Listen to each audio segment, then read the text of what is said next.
जय गुरुदेव मेरे प्यारे साथियों, इंदिरा रावत राजस्थान अजमेर से। प्यारे साथियों, एक बार एक सेठ था जो कि हीरे की पोटलियां लेकर किसी मीटिंग में जाने वाला था और वो ट्रेन पकड़ना था उसको।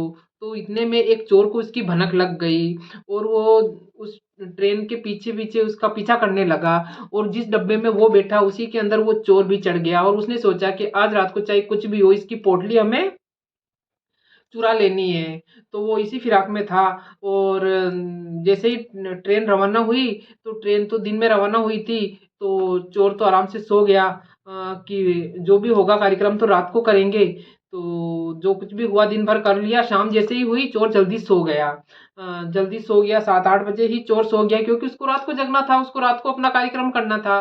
तो वो सो के जैसे ही 10 बजे उठा, तो उसने देखा कि अब सेठ सोने की तैयारी कर रहा है। तो से चोर ने सोचा कि हाँ, अब अपन को अपना कार्यक्रम करना है।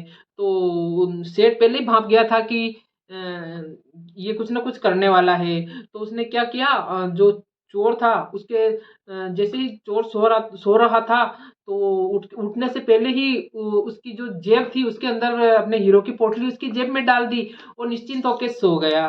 तो चोर रात को उठा और उसने देखा, उसने बहुत कोशिश की पोटली ढूंढने की, बहुत कोशिश की, बहुत कोशिश की। 12 बज गई, 1 बज गई, 2 बज गई, लेकिन सब जगह ढूंढने के बाद में भी उसको पोटली नहीं मिली। तो उसने सोचा कि ये पोटली रख कहाँ दी उसने। वो पूरी तरह से परेशान होके 2-3 बजे के बाद में 4 बजे करीब वो सो गया।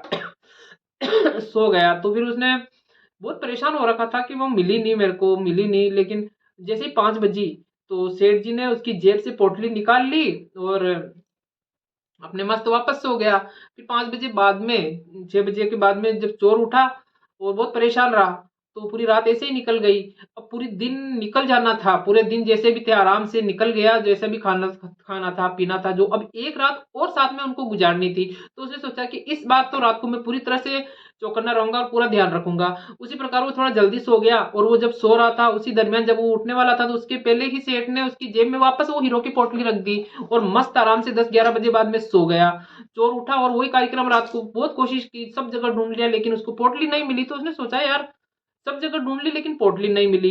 ऐसे हैरान परेशान होकर वो 4 बजे बाद में सो गया। वही सेठ ने वापस उठा, उसकी जेब से पोटली निकाली और मस्त अपने जहाँ मीटिंग थी उसमें चला गया। और वो चोर भी उसके पीछे पीछे वहां पे गया और जिसको देना था उसको संभला दिया, जो भी था सब कुछ काम हो गया। लेकिन चोर के तो दिमाग में ऐसे घोड़े दौड़ रहे थे कि इसने पोटली छुपाई कहाँ है। तो वो उसके पास में, सेठ के पास में जाके उसके पाँव में पड़ गया और उसने बोला कि मैं चोरी करना छोड़ दूंगा, मेरा बाप चोरी करना छोड़ देगा, मेरा पूरा खानदान चोरी करना छोड़ देगा, मेरा पूरा गांव चोरी करना छोड़ देगा, लेकिन लेकिन आप मुझे बताओ कि आपने वो पोटली आखिर छुपाई कहाँ है। तो सेठ तो पहले से ही माजरा सारा समझ चुका था।